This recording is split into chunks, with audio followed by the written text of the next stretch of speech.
Le livre de Daniel, chapitre 4. Moi, Nebuchadnezzar, je vivais tranquille chez moi, heureux dans mon palais. J'ai eu un rêve qui m'a effrayé. Les pensées qui me poursuivaient sur mon lit et les visions de mon esprit me terrifiaient. J'ai ordonné qu'on fasse venir devant moi tous les sages de Babylone, afin qu'ils me fassent connaître l'explication du rêve. Alors les magiciens, les astrologues, les prêtres chaldéens et les devins sont venus.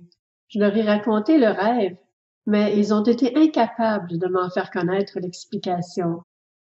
Le dernier à se présenter devant moi a été Daniel, appelé Belshazzar, d'après le nom de mon Dieu, et qui a en lui l'esprit des dieux saints. Je lui ai raconté le rêve.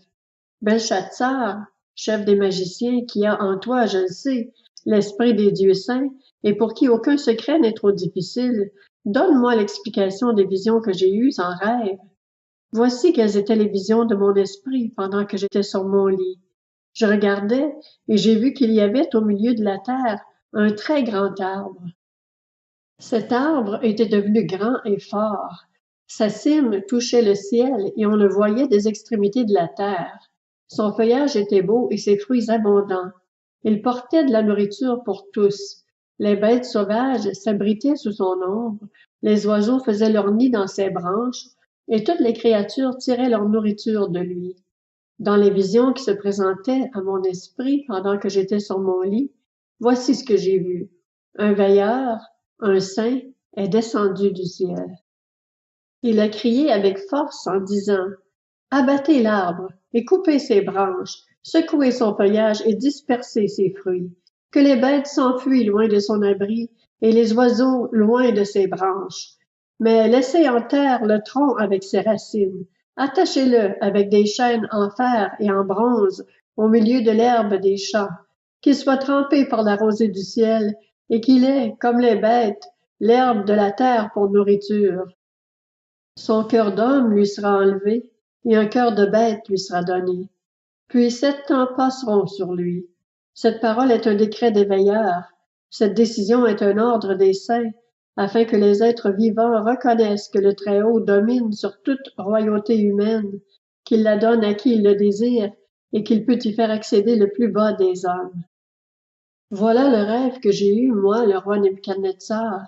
Quant à toi, Belshazzar, donne-en l'explication, puisque tous les sages de mon royaume sont incapables de me la faire connaître. Toi, tu en es capable, car il y a en toi l'esprit des dieux saints. Alors Daniel, appelé Belshazzar, resta un moment stupéfait, terrifié par ses pensées.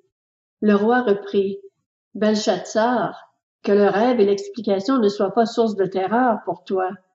Belshazzar répondit: Mon Seigneur, si seulement ce rêve était pour tes ennemis et son explication pour tes adversaires. L'arbre que tu as vu, qui était devenu grand et fort, dont la cime touchait le ciel et qu'on voyait de toute la terre, cet arbre, dont le feuillage était beau et les fruits abondants, qui portait de la nourriture pour tous, sous lequel habitaient les bêtes sauvages et dans les branches duquel les oiseaux résidaient, c'est toi, roi. Tu es devenu grand et fort. Ta grandeur a augmenté jusqu'à toucher le ciel, et ta domination s'étend jusqu'aux extrémités de la terre. Le roi a vu un veilleur, un saint, descendre du ciel et dire: Abattez l'arbre et détruisez-le, mais laissez en terre le tronc avec ses racines et attachez-le avec des chaînes en fer et en bronze au milieu de l'herbe des champs.